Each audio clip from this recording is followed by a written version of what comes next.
Hi everyone, and welcome to the Montrose and Highland Railroad. This is episode 58, and I want to thank all of you who subscribe to my channel and keep on coming back. In this episode, I learned to read from a script because if it works for Roy Smith and his Evanston Subdivision YouTube channel, then it should work for me, and his videos look a lot more professional than mine do. Roy's channel is still my favourite model railroading channel on YouTube, and he came top in my 2019 awards. So go over to the channel when you finish watching this video and check for the Evanston Subdivision in the search bar.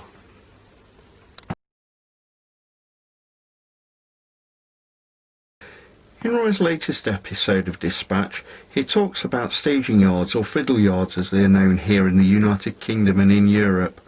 A lot of people have these yards to add or remove locomotives and cars from their layouts, and to serve as a sort of behind the scenes view where trains can depart from and disappear to while running through the scenic bit of the layout.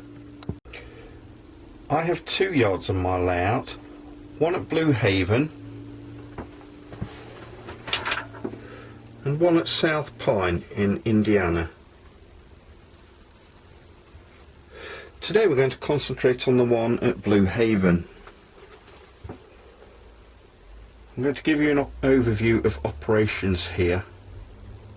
Blue Haven Yard began life as an ordinary 8-road fiddle yard and amazingly was stocked with British modern image diesels in its earliest days. It contained high-speed trains, Class 50s, Class 47s and other diesels, together with HAA coal hoppers, TEA petroleum tankers and box fans. Without going into too much detail here, the British stuff was put away when I decided about 12 years ago that I was going to start modelling American railroads, as the locos available ran much better and looked better than those British diesels. I still have them in my collection now, but for how much longer I don't really know. It was about that time that I looked at the layout as it was and saw that it went from a large fiddle yard called West London, now known as Blue Haven, to a small fiddle yard called Westwood, now known as South Pine, with only about 3 feet of scenery in between, which is the Cherry Valley area. So I wondered how to get around this. Surely running from one boring yard through a small scenic area to another boring yard could be improved upon. And then I had a flash of inspiration. Why couldn't the fiddle yards have scenery on them as well? I could ballast them and add buildings and roads onto the boards. That's what you can still see here today on both Blue Haven and South Pine yards. So this staging yard is now called Blue Haven. It's based in southwestern Ohio in Hamilton County, south of Cincinnati. It's still an 8-road yard, but it now has an industry on it called Patriot Flags. I'll show you more of Patriot Flags in a moment. It's assumed that this is only part of a much bigger yard which extends beyond the bridge with a hotel on it. While I put trains on here and take them off, I also do switching here. At the moment, the resident switching locomotive is this GP15-1 in Montrose and Highland livery, numbered 114, manufactured by Atlas. These Atlas locos run very slowly and are superb for switching. I can add cars or break up trains at my leisure with this little chap.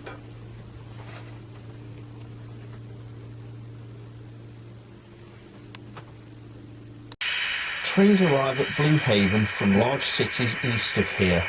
There are regular trains from New York, Boston, Philadelphia and Pittsburgh which come through, pause here and then head out to the other end of the layout at South Pine, Indiana. There's a heavy concentration of CSX and Norfolk Southern locomotives at the head of these trains, but it's not unusual to see other locomotives from other companies on the front as well.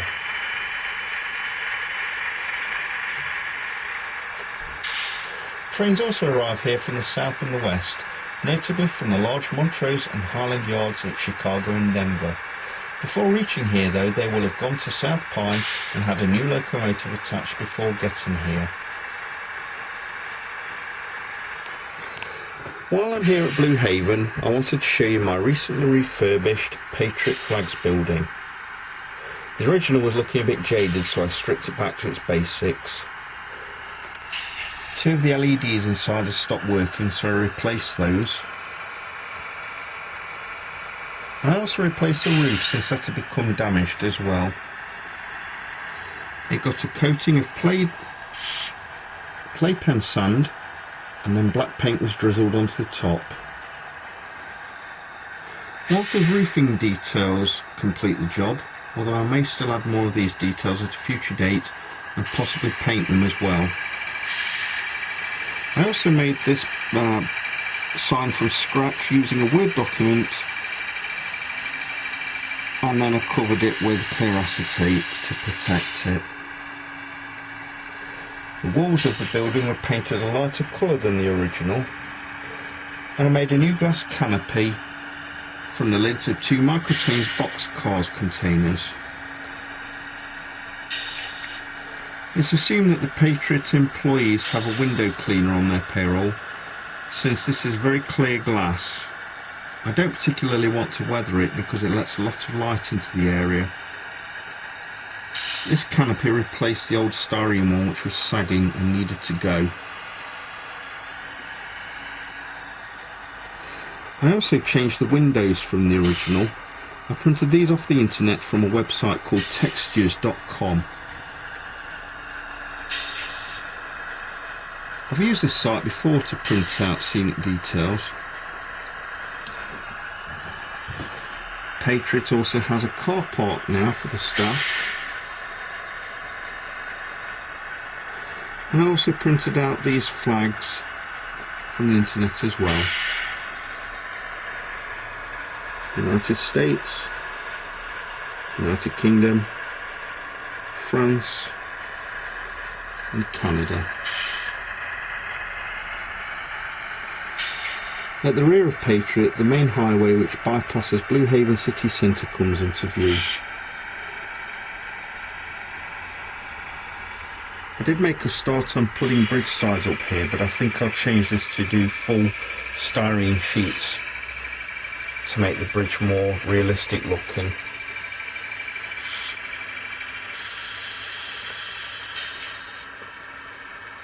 The road bridge will have traffic on it headed just eastbound, and you wouldn't be able to see the westbound traffic. The traffic heads east all the way down to the Days Inn hotel at the end there. And now for something completely different.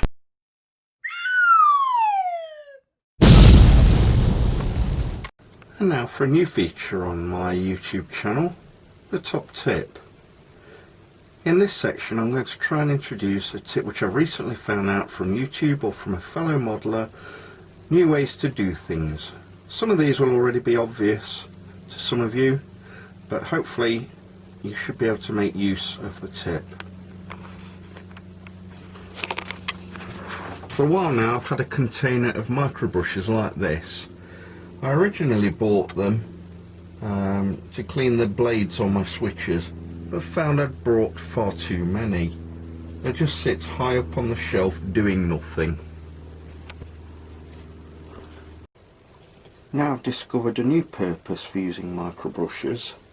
While I can use them for fine painting work, I've got another use, and that's applying glue to models.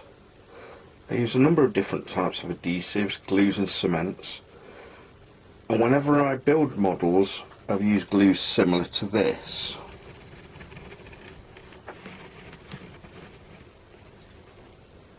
Please note this glue is available from all good stores and a lot of rubbish ones as well. Other similar glues are available. The Montrose and Highland Railroad in no way intimates that use of this glue in any way makes it their glue of choice in comparison with others. Anyway, my new way of applying this messy stringy glue is this. And the new method, for for using these micro brushes is this. We take the glue which is stringy, as you can see, and if you're not careful makes a mess. We put the lid on and we squirt some out onto a piece of cardboard. Then we can dip the microbrush into the glue and paint it onto the piece you're going to be gluing.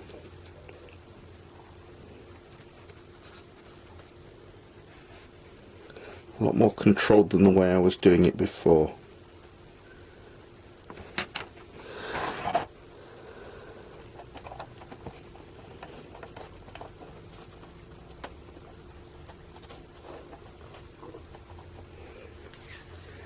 And then I'll just wait for that to set. Stringy glue does not end up in areas of the model which would ruin it, and I've far more control over where it's applied. And I've got Ron's Trains and Things YouTube channel to thank for this. He was building a new industry for his layout and was using a microbrush to help apply the solvent to his kit. And he made a lovely job of the building as well. Thank you, Ron, if you're watching this.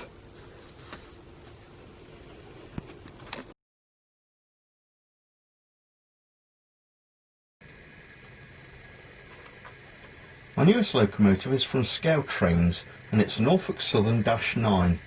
Scale Trains do 2 levels of locomotives. Their rivet counter range, of which I have their Tier 4 locomotive, which you saw earlier. I bought this in 2018 from Model Train Stuff while I was at their store in Baltimore, Maryland. Sadly, the store is no longer open to the public, but their online business is still thriving. But I digress. While my new -9 is an example of Scale Train's operator series, it doesn't have sound, but that doesn't worry me too much. They're beautiful in their own right. The detail's amazing on these locos, especially around the trucks. I do notice that some of the labels on the loco, which the rivet counter range has, are not present on the operator range. There is a small packet of parts which you can apply yourself to the loco.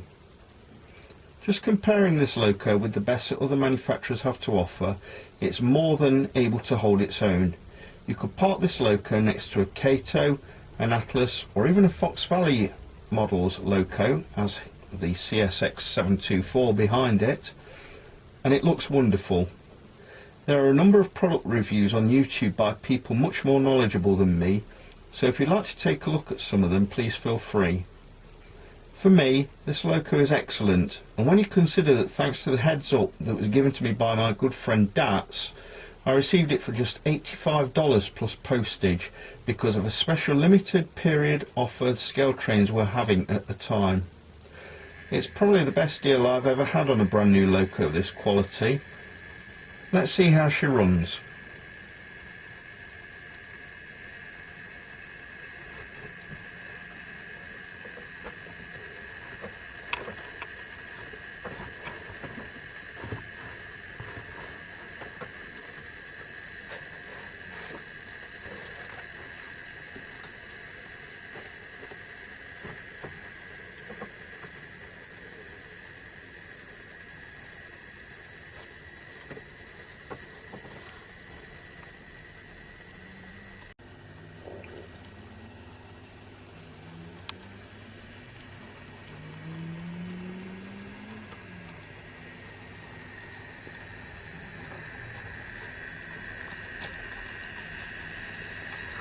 Beautiful. Now we'll have a look at some more of the video footage which I took when I visited Lackey and his Sandy Creek layout last month.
So that's all for this episode.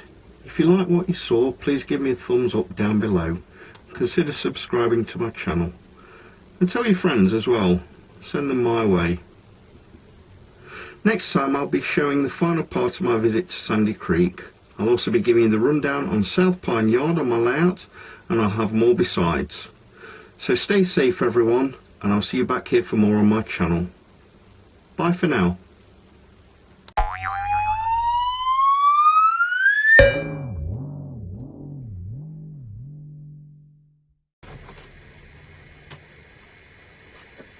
My newest locomotive is from Scale Trains, and it's a Norfolk Southern -9. Scale Trains do two levels of locomotives.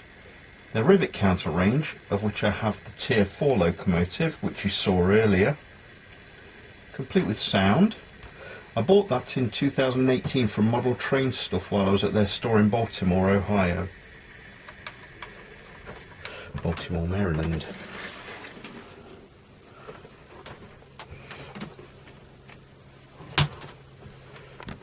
That's all for this episode.